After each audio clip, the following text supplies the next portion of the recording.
Doctors warning about the spread of measles in the U.S. with an outbreak at a Florida elementary school. What exactly does that mean for us here in California? Dr. Abby is back from Sharpry-Steely to talk about this. Doctor, good morning. It's good to see you. Okay, so how many cases have we seen in San Diego? You think measles, you thought that was kind of eradicated or, under Right, control? of course. It's making a comeback, unfortunately. So the county reported that there was a case here several weeks ago. We haven't heard of a lot of spread after that, so that's a good thing. But of course, it's a concern because we are seeing a lot of cases in Florida. They are increasing. Measles is one of the most contagious infections that we can have. So it's important that we're aware of this and we're mindful. And that's why they sent an alert to every healthcare professional to be on the lookout for it. What are the measles, if you can kind of give us like a little rundown really quickly? What is it and what does it do? Yeah, so it's a virus and it's been around for decades, of course, and it can cause symptoms like fever, runny nose, coughing,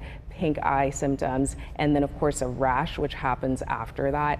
And it is extremely contagious. I mean, it's just so contagious. One person that has this will spread it to 90% of unprotected people around them. It can actually linger in the air for 2 hours after someone has left the room. So it can cause a lot of complications, and it's very, very preventable. Children are the most susceptible, pregnant people, immunocompromised people. So it's important that we protect ourselves.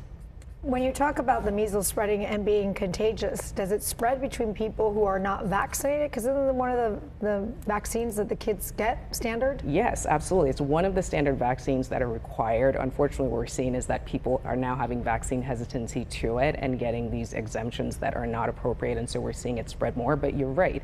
It is most seen in people that are unvaccinated and people that have actually traveled out of the country and come back in and actually start to spread it to others. And it is a vaccine that should be gotten in childhood, and it's so important that we are aware of that and to protect ourselves. You're talking about the signs, you're talking about the symptoms, and a lot of the symptoms, quite frankly, kind of sound like the same. Yes. So Yes. could this be mistaken for something else? And at what point do you realize, uh-oh, this might be something different?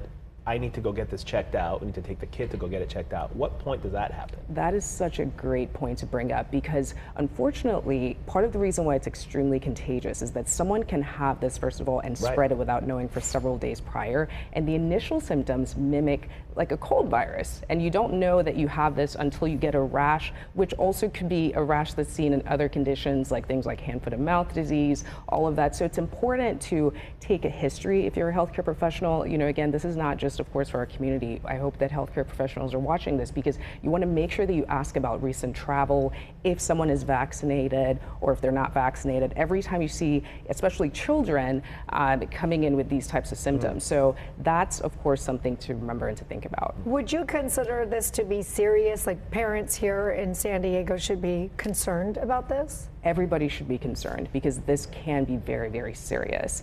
We can see complications that are really severe, like pneumonia, for example. We can see children get ear infections, which can affect their hearing, diarrhea. Really serious complications are brain inflammation, which can happen in the initial phase and actually can even last for years, and that can lead to all kinds of issues, blindness, all these things that can be very, very devastating. And it's preventable by a vaccine at up to 97%. So that's why we should be concerned. Yes, most people, if they get it, are going to be fine, but why would you take the chance of getting these devastating conditions when you can just protect yourself and your children?